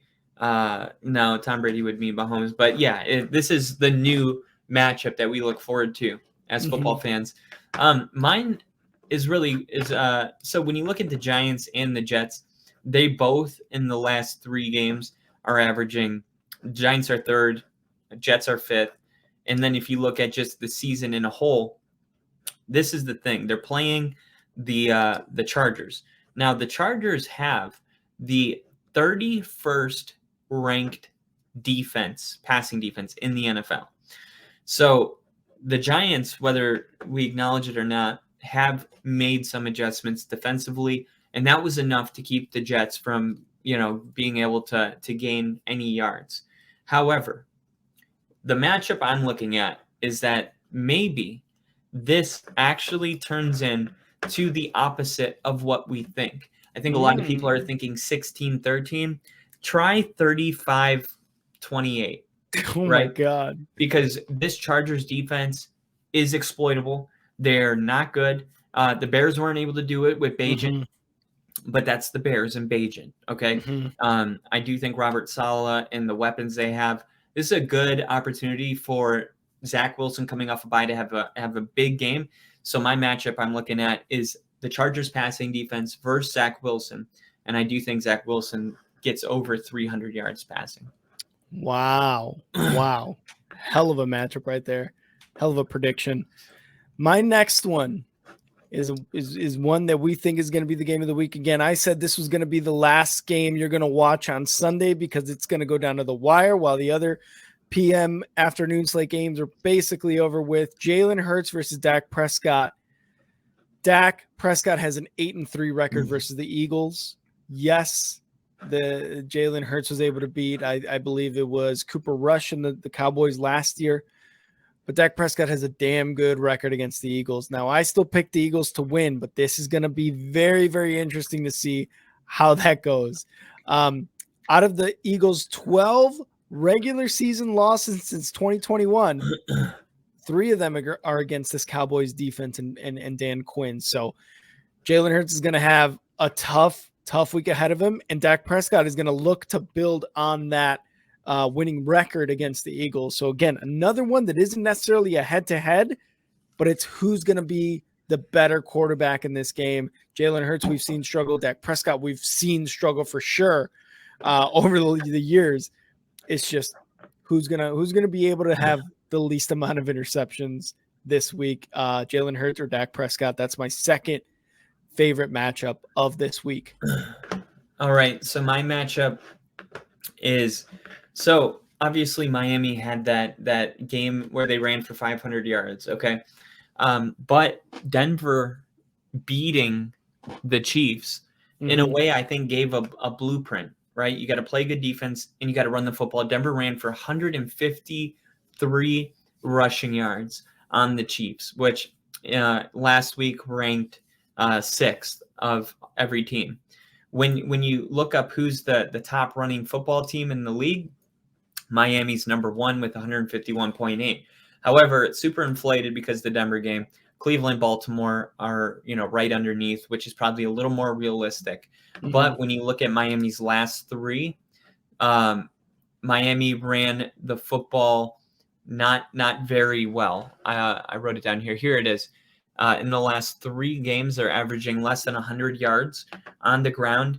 And in their last game, they only had 78 rushing yards versus the Patriots. So what I'm looking at is who's going to be able to run the football more effectively, because when you're playing Patrick Mahomes, you got to run the football because it keeps him on the sideline, and you're able to drain clock. Miami has proven, right? They're number 1 in the NFL technically, but the last 3 games have they're not even reaching the 100-yard mark. So the matchup I'm looking at is Miami's ability to get back to running the football around 150 yards per game against a really good defense in the Chiefs that is averaging here. Hold on one second. Chiefs are averaging they're 19th in the league. They're giving up around 111 yards per game. Denver ran for 153 last week. So I think there's a blueprint there, but Mhm. Miami so tempted, right, to beat you at Tyreek Hill and Jalen Waddle. The Yeah. matchup I'm looking at is if it's actually the running game that can beat the Chiefs, and if Miami leans into that. Interesting. Love to see that. We're going to keep an eye on it for sure on our Sunday stream. But I believe that's the early game, right? With Yep, yeah, so 8:30.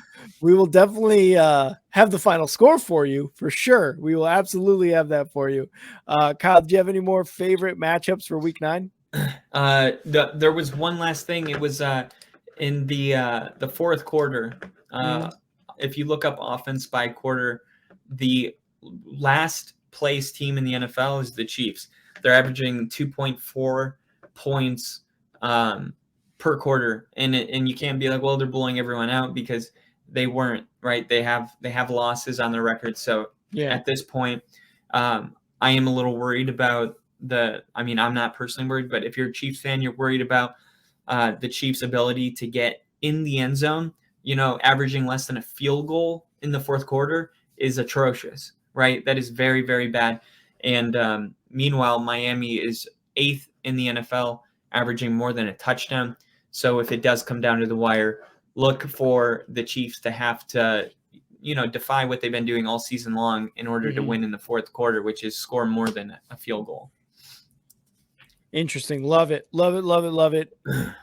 They're going to score 14. Watch. Probably. All right. Let's move into our NFL trade deadline talk. Kyle, we had a lot of moves this trade deadline. And the first thing I want to say actually is similar to baseball, similar to basketball, and in a smaller sense to hockey. I feel like the NFL trade deadline doesn't really have that like pizzazz, that anticipation really. Like it wasn't until maybe like last year or maybe the year before that where the trade deadline for the NFL was like, oh shit, this is like must keep up with, stay on Twitter, keep updating the NFL app and stuff like that. Like this was one of those things that became like the basketball and like the MLB trade deadline. So that's one of the first things I wanted to say, because me as a football fan have been very excited the last couple of years for the trade deadline, and it has just been very exciting. So let's get to a couple of the marquee ones. Probably one of the better trades, and it just adds to a defense that's already pretty damn good. The 49ers added Chase Young to their defensive line. And yes, we've talked about the 49ers struggling these last 3 games, 0-3. They're going into their bye week. So Chase Young has enough time to be able to integrate into that defense pretty fast. The Commanders get a 2024 third rounder. Not a bad trade, I would say. I'm not sure what Chase Young's contract is like, but this may or may not be a rental. Last year. Okay, this is last year, so may or may not be a rental depending on what the 49ers want to do, even though I think the 49ers owe a lot of money to a lot of people. Kyle, what is your immediate, I guess, reaction? What do you think of this trade for Chase Young for a third rounder? Well, the first thing I think of is that the 49ers didn't let their previous accusation of Randy Gregory get in the way of this, because Denver ended up shipping Randy Gregory to the 49ers. And look, for what it's worth, the 49ers haven't won since Randy Gregory has been on the roster. But that didn't, that move didn't stop him from making that big splash. Like, yeah, I do believe it's a rental. I think Chase Young gets hurt, but it's a third-round pick, and you're getting a guy that was the number 1 overall pick, I believe, in the NFL draft. Yep. The fact that you can pick up a guy like that, you know what I mean, and rent him for a couple months when you're trying to make a Super Bowl push, A-. The only reason it's not an A+ is because there's a little uncertain whether he's going to be able to stay healthy. He's got a bad injury history. He hasn't played in more than 10 games since 2020. So, is he going to be able to stay healthy? I think what they can do with him is similar to what the Bills did with Von Miller is, hey, I understand that we got a guy that's a little injury prone. Von Miller is a little bit older, so it's a little bit different. But what they do is they snap count Von Miller. They don't have him in all the time. And I think the 49ers will have the luxury of just bringing in third down packages where you have Chase Young, and Nick Bosa both going at him. And the fact that they were teammates at Ohio State is just like, okay, they've played together. They're going to mesh together. They could even mess around and have packages where both of them run through the same gap. Like, this is potentially a really scary accusation. And if I'm a 49ers fan, I'm like, man, why are we so awesome at this? You know what I mean? Right. And it's like, why don't other teams do what they do? But the 49ers aren't paying their quarterback yet. So, you know, in their 3-game skid, they haven't been able to really generate pressure. So I think that, you know, they were looking at that like, okay, we need to generate more pressure, because when we do that, you know, our whole team is just dominant, right? And it just hasn't been since they've been able to just double team Bosa. And then their rivals saw that and made a similar move. Yeah, for sure. And I agree with that, especially, you know, in the sense that Chase Young is injury prone. So maybe the fact that they do owe a lot of money to a lot of people and they're not necessarily going to be committed to him is a good thing, because another thing that comes in question for Chase Young too is his lack of wanting to play football too. Like we talked about Deshaun Watson earlier. Does he like being a football player? And, or, you know, does he like football or does he like being a football player? I guess that was a question, right? Like that for Chase Young, that's been a big thing for the last like year and a half now. But yes, he's injury prone. And Washington gets a 3rd rounder. Not bad. Like there's still plenty of talent in the 3rd round, you know, a day 2 pick for them to get somebody younger with hopefully, you know, less injury proneness. So I like the pick. I don't necessarily like doing grades. I just kind of like being like, yeah, I like the pick. I like the trade. Yeah. No. All right. Man.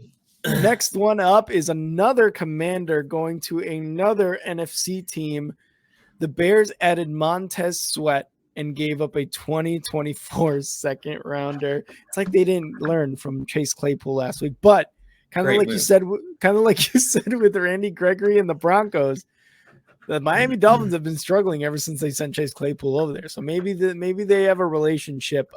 Montez Sweat, obviously a much better playmaker off the edge than anybody the Bears have right now. And the Commanders may get a relatively early 2nd round pick. So Commanders, I think, get an extra pick in the 2024 draft in the 2nd round and the 3rd round. So I like the pick for I like the trade for the Commanders. The Bears, unless they sign him to an extension, this was probably another bad trade. No, I think this is a great trade. In matter of fact, I think the Commanders, the only reason they're making this trade has to do with money. When you really look at it, for a 3rd round pick, there's nobody. I mean, maybe 0.1% chance of you drafting somebody as impactful as Montez Sweat with that 3rd round pick. Yeah. So to me, this is awesome for the Bears. They have a need. They only use a 3rd or a second round pick. Now, the only thing that sucks is Chase Young. You know, I saw a meme that was like the Bears finding out Chase Young only cost the 3rd. You know what I mean? And they used the 2nd on Montez Sweat. God, but you know what? That's a stupid meme. And the reason is because Chase Young has way more durability issues than Montez Sweat. Yeah. That's why Chase Young costs a 3rd round pick. Montez Sweat is a plug and play. He's a beast. You guys should sign him to a long-term contract when it comes down to it. Yeah. And this is a huge win. You'll never draft somebody as impactful with that 2nd round pick. So why don't you just use it to get Montez Sweat? Yeah, and that was one of the other arguments against that was Montez Sweat has proven himself that he could, you know, be disruptor and a multiplier for other guys on the defense. So they have to sign him to an extension, though. They really, really do. And Casey's saying having a great rusher or rushers is critical. For example, remember the Chiefs' first game before they got Chris Jones back on the field? Yeah. They lost to the Lions, and then Bill, it was a 2nd round pick. So I thought you would be doing backflips over this, to be honest. I would. I just, once they make that long-term deal, then maybe I'll be like, okay, all right, cool. We got this. We got our pass rusher. Oh, you're like, if we're renting him for that. No, dude. The Bears are not in Super Bowl window right now. No, So no, they no, not at all. would not have made this move if they were renting it. Like the 49ers are in a totally different situation with Chase Young. The Bears, they want to sign him long term. You don't give up a second for 1 year. Period. But the thing is, too, they want to sign him. Will he want to sign? Hell yeah, he's gonna want to sign. You know what I mean? I don't know if he will. He's football players know what's going on around the league, and he's seen what the Bears are and aren't. Emphasis on the aren't. So he said, yeah, my agent's working on a deal probably right now. And I'm just going to take all things into consideration before I make a decision. So I don't love that. Well, it's right away. I mean, he hasn't formed any relationships. Like, wait till him and Justin Fields, you know what I mean, end up hanging out and going out to restaurants, and Justin Fields is like, hey, do you want to be part of the, turning this franchise around? Because that's what the Bears brought him in for. Of course, he doesn't feel happy about it right away. Nobody gets traded and they're like bought in on day one. It's like they're kind of sad. They got to move. It's a lot of emotions. But once things start settling down, and Chicago's a great city, so I think everything will work out. All right. You're making me feel a little bit better about this. Okay, let's go into the next one. Seahawks acquire Leonard Williams from the Giants, defensive guy, and the Giants get a 2024 second rounder and a 2025 fifth rounder. The Seahawks already have a couple of good guys in that defense. I really can't think of their names, but when I see them, I'm like, oh yeah, of course he's good. But they've got a couple of really good guys on that defense already, defensive line specifically. And you see what Witherspoon is doing as a rookie. So they're just adding to this defense because they know we can take the West if we just continue to play well. And our defense is a huge part of that. So let's revamp it a little bit. Leonard Williams, great addition. They gave up 2 picks though for next year, a 4th and a 5th. What are you thinking of this move? I think it's a great move. And I was saying right away, like the Leonard Fournette, at this point, Montez Sweat hadn't been traded yet, either Chase Young. So right away it was like, oh, everyone's going to want to talk about Leonard Fournette on the Bills practice squad, which we'll get to. But this was, to me, a really sneaky, great move by the Seahawks. It was only a 5th in 2025, as Bill mentioned here, because he was a Giant, so he understands. But it was no, not like that. I was just he hasn't won in 25. No, I think it's a great move. There's certain guys that they play a huge role, and they don't necessarily get the credit that a highly recruited guy does, like Montez Sweat or Chase Young. But I know this because Shelby Harris was our defensive tackle. He always batted down balls. He was great against the run, which is an entire package. And now the Seahawks are getting another weapon to a defense that we just talked about is ranked 6th in the NFL in the last 3 weeks, giving up less than 17 points per game. They've turned their whole season around, and the rich just keep getting richer. They're like, hey, let's keep this rolling. 49ers got Chase Young. Let's go get a guy that's actually going to be on the field. And they go get Williams. I think it's a great move from the organization, and it shows that Seattle, they know who they are. They have an identity. Yeah. They're not chasing waterfalls. You know what I mean? They're sticking to the rivers that they're used to. And I think when it comes to Did you just make a Destiny's Child reference? Don't go TLC. Or TLC. But yeah, I think this is a great move from Seattle, and I think he's going to make an immediate impact right away. Love it. And Bill, yeah, he's saying he gets to hook up with Julian Love, who went from the Giants to the Seahawks in the offseason. The next one, because we're pretty defensive heavy on these additions, Bills get Rasul Douglas from the Packers, and they sent a 2024 third rounder for Rasul Douglas. Rasul Douglas, probably the better corner they had, the Packers, the second best other than oh my God, I can't think of his name right now, but we've mentioned his name before on the Packers defense. Rasul Douglas. Jair Alexander? Yeah, Jair Alexander. Yeah. Right below him in terms of effectiveness and how good he is. So the Bills get a good guy there on the defense for the cornerback position. Something I think they've lacked, I would say, in on that defensive side. So I think it was a great pick, for a third round. Not bad. And Bill agrees. That's a steal for Rasul Douglas. What did you think, Kyle? I thought it was a great move, and it's an excellent fit in the Bills zone scheme that they run over there. He bounced around the league, a little bit, but he's played great since he's landed in Green Bay. The past 3 seasons, he's generated 10 picks, including 2 pick sixes, 32 passes defended, 36 games for the Packers. I mean, he's obviously a really good player that's going to come in and make immediate impact. And to think that you gave up a 5th round draft pick, because it's easy to get a shutdown corner. They got Jair Alexander. We have Patrick Surtain. But what about the other side? Because that's where all the attention's going. I think this is a really massive move from Buffalo, knowing, hey, the scheme we run, we need a corner that's going to come in and play, in the slot. And what they're going to do is they're going to come in and stabilize the secondary, which has been pretty bad. And also Tre'Davious White had a season-ending injury, so they kind of needed to make this move in order to, keep the Super Bowl hopes alive. And I think it's a great move by a team that's clearly trying to win the Super Bowl. Yeah, for sure. And then we had a couple of offensive additions. First one being the Vikings added Joshua Dobbs and the 7th rounder from the Cards. The Cards get a 6th rounder, and I believe they're for next year. Vikings, they're starting Jaron Hall, their rookie, for next week, and adding Joshua Dobbs just kind of as a safety net, really. I think Joshua Dobbs, obviously, been around the league for a bit already, played the first 7-8 games for the Cardinals. Looked decent, not really a game changer by any means, but can be a game manager with some weapons, which the Vikings do have on that offense. I think it's a good kind of it's a win-win. It's nothing like a big splash or anything. So I think it's a win-win for both these teams. Yeah. I mean, you're giving up a 7th round pick in order to keep your season alive. Yeah. You know what I mean? Who cares about a 7th round pick? How often do those work out? I think, besides Brock Purdy. But no, I mean, in the wake of the whole Kirk Cousins thing, this was a really good move. The Vikings are 4-4.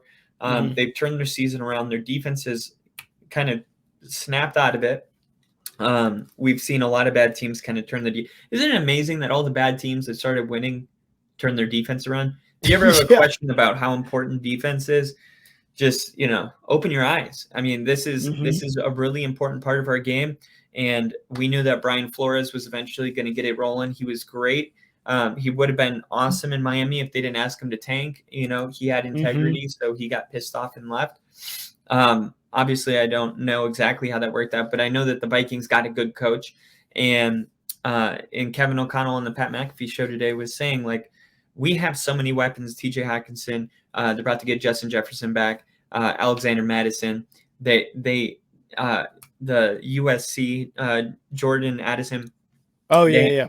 They have so many weapons, and really what they saw was, hey, Joshua Dobbs gives us a chance to, just continue competing. Now that our defense is playing a little bit better, we just need a guy to come in that believes that he can win. And what did you see from Joshua Dobbs in Arizona? Because he did enough, even though they hadn't won in, I think, 4 weeks or 3 weeks, they saw enough in him where they were like, that guy just seems like the moment's not too big for him. So if you needed a guy to really come in and feel confident, like, oh, I can take over, because taking over this Vikings team is going to be a lot different than him running the Cardinals. The Cardinals don't have the talent the Vikings do. And at the end of the day, what those close competitive games he was playing with the Cardinals, you can expect those to be close competitive games with the Vikings, and maybe even, I would say there's not the upside that some of these other guys may have had, but if you're just trying to win football games, who knows, man? I kind of disagree with, the thought that there's no upside with him. We need to see what he looks like, you know what I mean, with the Vikings. More weapons. Great move. I would have rather the Vikings gone for somebody like maybe Case Keenum, like a veteran, maybe called Phillip Rivers. I don't know. But I think they saw it, they probably reviewed the film and they were like, there's plays to be made that Justin Jefferson, that Jordan Addison, that TJ Hawkinson will come down with those balls. Yeah. So I think they feel really good about this move. And time will tell. But right now I'm, right in the middle on it. It's not a bad move. I don't think it's like, oh my God, the Vikings just, Yeah, exactly. blew anybody away. But it's exactly the kind of move that you would expect in the wake of Kirk Cousins going down. And that's got to be a good feeling for him, bringing up his confidence to be wanted by a team with the expectation that you're going to start not this week, but next week, more than likely, once you get the playbook down a little bit. So it's got to be nice for him. And they're going to sell his jersey. They're going to have his jersey. They're going to have his jersey. Watch the next tweet from the Minnesota Vikings social media team is going to be like, look, we've got our quarterback's jersey. Love it. The other offensive addition, the Lions get Donovan Peoples-Jones from the Browns for just a 2025 sixth rounder.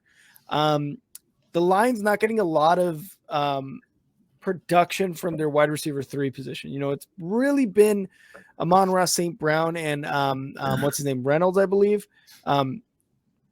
So bringing in Peoples-Jones, who's someone who, again, doesn't jump off the page. Williams too. Or Jameson Williams. Yeah, not a lot from him either. But bringing Donovan Peoples-Jones, again, not a big name that jumps off the page, but someone who can be consistent when he's throwing the ball. He's not going to drop it. He's not that kind of receiver.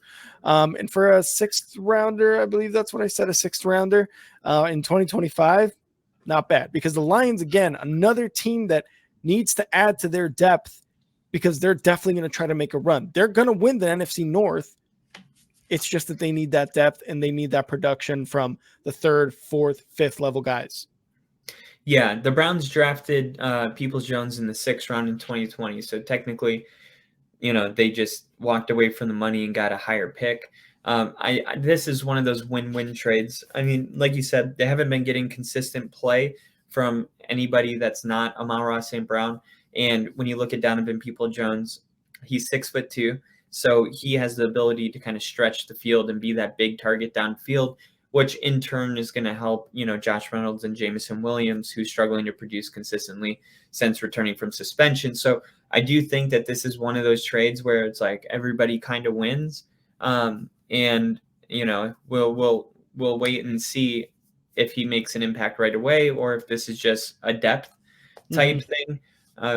But I'm pretty sure if the Lions are making this move, it's because they're 6-2 and they're, thinking that, hey, we need one more target downfield.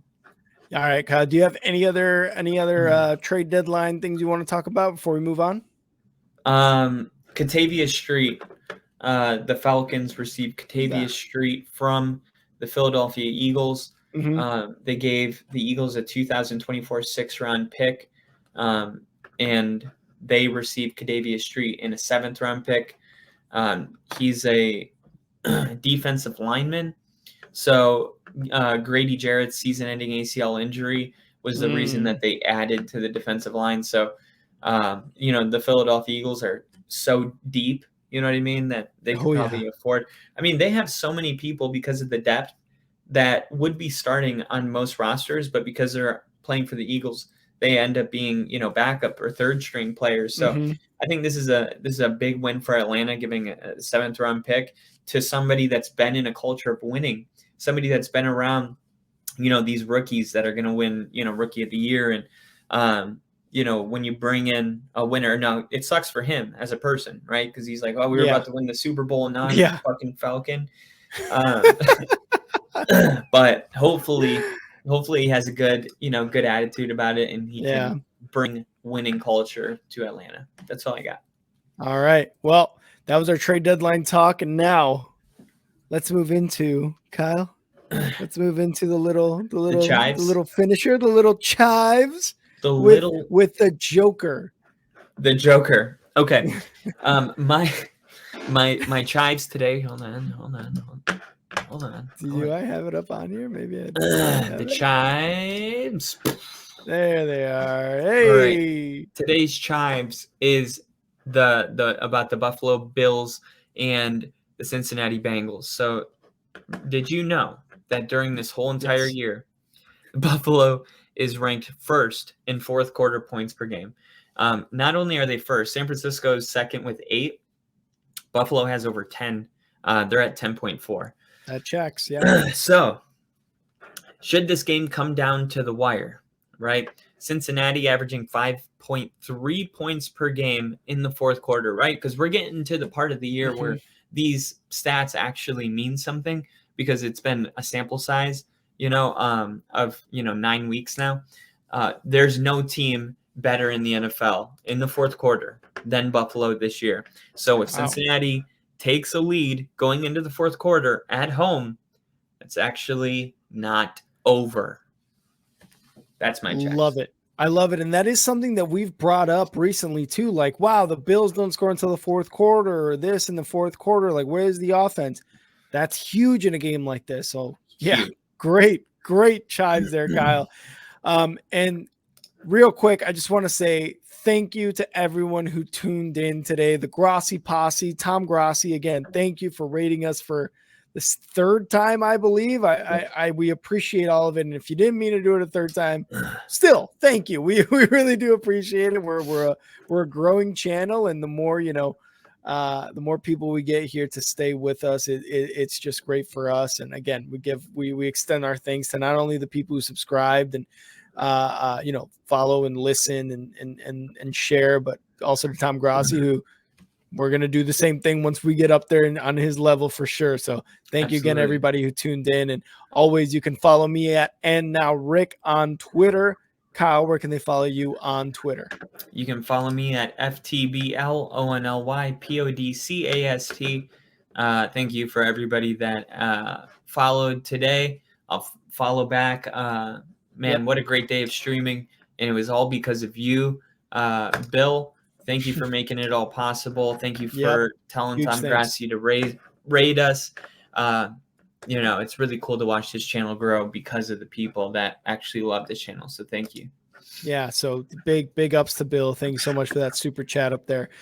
So Bill KC, we also had Lil Engine. I think we had Angel, we had Josh, we had a bunch of newcomers. We had Tyler here at one point. Thank you guys so much for being in the chat, for chatting with us, for sticking around for our streams. Thank you. Just thank you. We're almost to 500. I think we're at like 406 or something like that. And honestly, that we were 150 away. We're less than 100 away now to 500. So it's just a great feeling. But thank you guys so much. And again, thank you for tuning in. We will be back on Sunday to stream week 9 for the NFL. Kyle, I'll see you then. Kyle, hopefully you feel better, man. Hopefully you feel better. Get some of that NyQuil in you. I hope so. Every time I take NyQuil, though, it's like my body just feels so bad the next day. Yeah. You know what I mean? So it keeps me from taking it, but it also keeps my immune system strong. That's true. I don't really take medicine, but if it comes down to it, I will. So thank you. I hope I do feel better. Make sure you sleep for 16 hours. Yeah, I'll try. All right. Well, we'll see y'all on Sunday. Kyle, as always, man, it's been fun, and I'll see you on Sunday. Hell yeah. See you.